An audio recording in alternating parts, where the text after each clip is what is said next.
رسول اللہ صلی اللہ علیہ وآلہ وسلم نے فرمایا، گانا سننا اس بدترین عمل میں سے ہے جس کی سزا جہنم ہے۔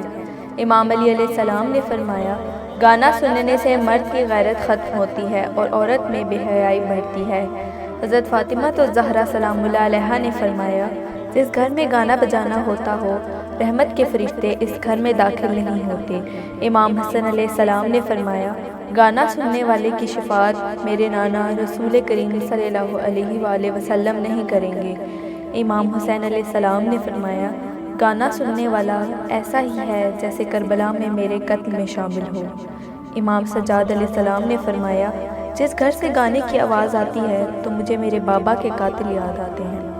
امام محمد باقر علیہ السلام نے فرمایا، گانا زنا کی سیڑھی ہے۔ امام جعفر صادق علیہ السلام نے فرمایا، جس گھر میں گانے بجائے جاتے ہیں وہ گھر اللہ کی رحمت سے محروم ہو جاتا ہے۔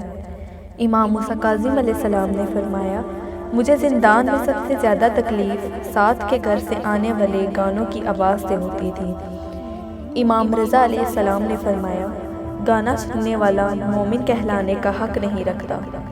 امام محمد تقی علیہ السلام نے فرمایا، گانا سننے سے انسان کی آخرت تباہ ہوتی ہے اور اولاد نافرمان ہوتی ہے۔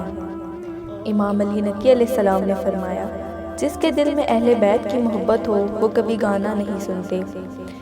امام حسن عسکری علیہ السلام نے فرمایا، گانا سننا انسان کو شہوت کی طرف لے کر جاتا ہے۔ امام مہدی علیہ السلام نے فرمایا، جو گانا سنتا ہو اور میرے ظہور کی دعا بھی کرتا ہو، اس سے چاہیے کہ میرے ظہور کی دعا نہ کرے، کیونکہ گانا سننے والا میرے سپاہیوں میں نہیں ہوگا، کیونکہ ان کی مثال کوفے والوں کی طرح ہے، جیسے کوفے والوں نے میرے جد حسین کو خط لکھ کر بلایا۔